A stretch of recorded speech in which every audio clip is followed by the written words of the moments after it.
Hello everyone, good morning. তো আজকে তো সানডে, তো আজকে একটু দেরিতে ঘুম থেকে উঠেছি। আর রাত থেকে কিন্তু স্টিল এখনও অনেক বৃষ্টি পড়ে যাচ্ছে। আজকে তো সানডে, তো আজকে বানিয়েছি একটু স্পেশাল ব্রেকফাস্ট, মানে আর কি লুচি বানিয়েছি। তো চলো দেখে নিই আজকে কী কী বানিয়েছি। তো বানাচ্ছি হচ্ছে কাবলি ছোলার ঘুগনি। তার আগে কিন্তু ভালোভাবে মশলাটাকে কষিয়ে নিয়েছি, এর থেকে সেদ্ধ করে নিয়েছি। ভালোভাবে একটু কষিয়ে নেব। আর বাইরের অবস্থা দেখেছো, আজ প্রায় 3 দিন থেকে কনস্ট্যান্টলি কিন্তু বৃষ্টি পড়ে যাচ্ছে। এই কারণে শরীরটাও খুব একটা ভালো নেই।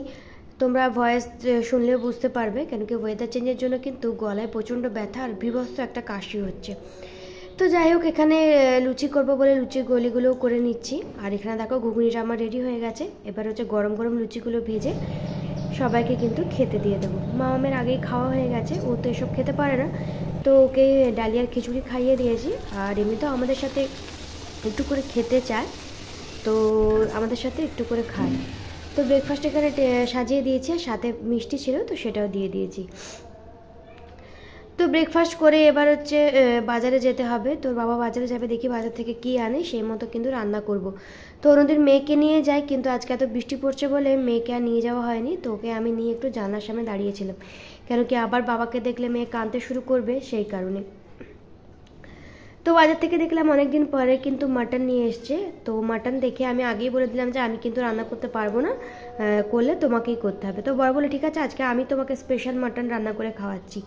আর এদিকে বাসন্তী পোলাও হবে, তার জন্য কিন্তু চালটাকে আমি ভালোভাবে ধুয়ে নিয়েছি। পোলাওটা আমি বানাবো আর মাটনটা কিন্তু ও বানাবে। কিন্তু মাটন বানানোর জন্য যা যা লাগবে সেগুলো সবই আমাকে জোগাড় করে দিতে হবে। তো এখানে দেখো রসুন ছুলে নিচ্ছি, আর এদিকে দেখো বড় আমার রান্না করতেও বসে গেছে। তো এইভাবে মাঝে মাঝে ভালোই লাগে না, একটু কেউ যদি রান্না করে খাওয়ায় তাহলে কিন্তু বেশ ভালোই লাগে। তো মাটনটা এখানে কষাচ্ছে, তারপরে কিন্তু কুকারে দেবে। তো সেদিনকে নতুন কুকারটা কিনে এনেছি, তো সেটার মধ্যে কিন্তু আজকে বানাবো। তো এইদিকে মাটনটা হতে থাক, আর আমি এদিকে পোলাওয়ের চালটাও ভেজে নিচ্ছি। একটু ভাজা ভাজা করে এটার মধ্যে পরিমাণ মতো জল দিয়ে দিলেই তো রেডি হয়ে যায়। তো মাটন এখানে প্রায় আমার রেডি হয়ে গেছে। আর হচ্ছে পোলাওটাও দেখো একদম ঝরঝরে হয়ে গেছে। তো দুটো রান্নায় কমপ্লিট হয়ে গেছে। এরপরে স্নান করব, স্নান টান করে এসে কিন্তু খেতে বসে যাব, কেন এত সুন্দর মেনু থাকলে আর কি অপেক্ষা করা যায়। তো লাঞ্চটাও এখানে বেড়ে নিয়েছি, আর তার সাথে কিন্তু বানিয়ে নিয়েছিলাম একটু রায়তা। আর মাটনটা খেতে কিন্তু দুর্দান্ত হয়েছিল, তোমরা কালার দেখে বুঝতে পারছো কতটা টেস্টি হয়েছিল। তারপরে বিকেল হয়ে গেছে, বিকেলেও কিন্তু বেশ ভালো বৃষ্টি পড়ছিল। তো আজকে তো ঠিক করেছি যে কোথাও হয়তো বেরোনো যাবে না। তো মেয়েকে ওটাই বলছি যে আজকে বিকেলে বাড়িতেই থাকতে হবে, কোথাও বেরোতে পারবি না কিন্তু। তো তারপরে এই যে একটু চা করে নিয়েছি, আর চায়ের সাথে এই বৃষ্টির ওয়েদারে কিন্তু ইচ্ছা করে একটু গরম গরম ভাজাভুজি কিছু খেতে। তো এই কারণে হচ্ছে বেসন বাড়িতে ছিলই, তো একটু পেঁয়াজি বানিয়ে নিচ্ছি।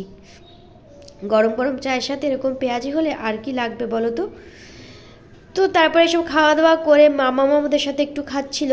তো দেখলাম বৃষ্টিটা একটু কমেছে, তো মেয়ে তো আমার কিছুতেই ঘরে থাকতে চাইছে না, তো ওকে নিয়ে একটু বেরিয়েছিলাম। যদিও গাড়ি থেকে একটুও নামিনি, গোটা গাড়ি করে শুধু আর কি ঘুরেছি। তো আজকের দিনটা এইভাবেই কাটলো। কেমন লাগলো অবশ্যই জানিও। আর তোমরা কীরকম ব্লগ দেখতে চাও সেটাও কিন্তু আমাকে কমেন্টে অবশ্যই জানিও। ভালো লাগলে লাইক কমেন্ট শেয়ার করে সঙ্গে থেকো। দেখা হচ্ছে কালকে নতুন একটা ভিডিওতে। ততক্ষণ সবাই কিন্তু ভালো থেকো, সুস্থ থেকো, টাটা।